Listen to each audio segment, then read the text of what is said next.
Hey, it's Tucker Carlson. Belmont Hill is a small private school outside of Boston.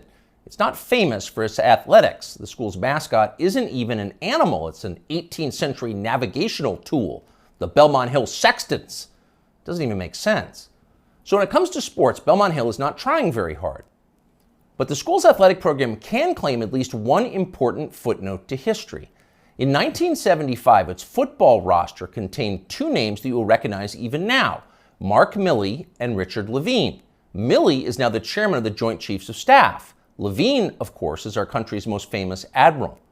Both transitioned late in life into overweight middle-aged women. Both wound up working as high-level officials in the Joe Biden administration. Their teammates at the all-boys school in Boston probably wouldn't have predicted any of that. Here's what Rick Levine looks like now from a video he just posted on Instagram. Hello, my name is Admiral Rachel Levine, and I have the honor of being the Assistant Secretary for Health at the United States Department of Health and Human Services. Happy Pride.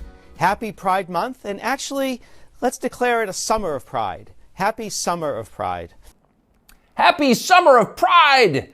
Rick Levine is so darn proud he'd like to tell you about it all summer and possibly into the fall. He's got a lot to be proud of. What specifically, you ask? Well, strangely, he doesn't say, nor does he mention his former wife or children. He doesn't tell us whether they're proud too. Since none of them have been invited onto the Today Show to talk about their feelings, we're going to have to guess. For now, we're going to assume that his former family is proud, and why wouldn't they be? Few Americans in our history has come as far as Rick Levine. Here's a fat guy in a Halloween costume who somehow became a federal health minister. Not a small thing, you try that. Not too long ago, this same man was a married pediatrician with kids, lecturing about eating disorders at Penn State.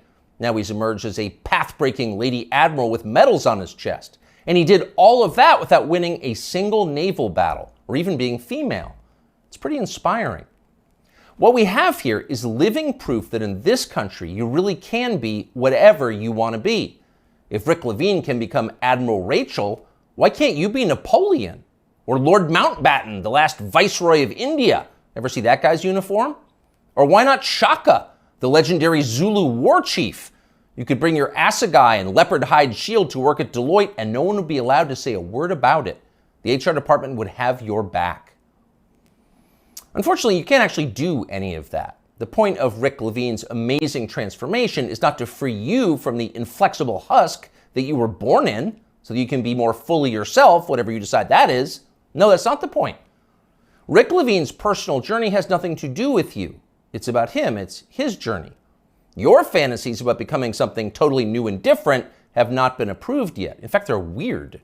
Shaka, the Zulu war king? Come on, that's racist. Shut up and be proud of Admiral Rachel. I, Rachel L. Levine. She's the one who has smashed glass ceilings. You just got some kind of weird fetish. So actually, now that we're saying this out loud, it's pretty clear that Rick Levine has no interest in liberating you from anything. This is not about liberation. It's just the opposite. It's just another religious war, same as all the others. The people who think they're God versus everybody else. In primitive civilizations, which would include every civilization since the beginning of time until ours, people assumed there were rules that no human being made, but that people could ignore only at their peril, at great risk. Some called these rules nature, or natural law, or even, as societies advanced, theology. But most of the time, people didn't call them anything. They didn't have to. There wasn't a debate about whether the rules were real. People assumed there were consequences to pretending that you were God. They thought Sodom and Gomorrah were real places. They were destroyed for disobedience. They imagined the same thing could happen to them. Not anymore. Rick Levine doesn't worry about being punished by forces he can't see. He knows he's in charge. He makes the rules. He sets the limits. Reality is what he says it is. That's his view, and he shares it with virtually everybody else in a position of authority in the United States. That's a pretty bold bet, really. For 7 million years, human beings have believed one thing, presumably based on some evidence. Around 2015, they became convinced of something completely different. Are they right? It feels like we're going to find out soon. Younger people say the news is full of lies. In Kennedy's motorcade. 239 people. Cell death of Jeffrey Epstein.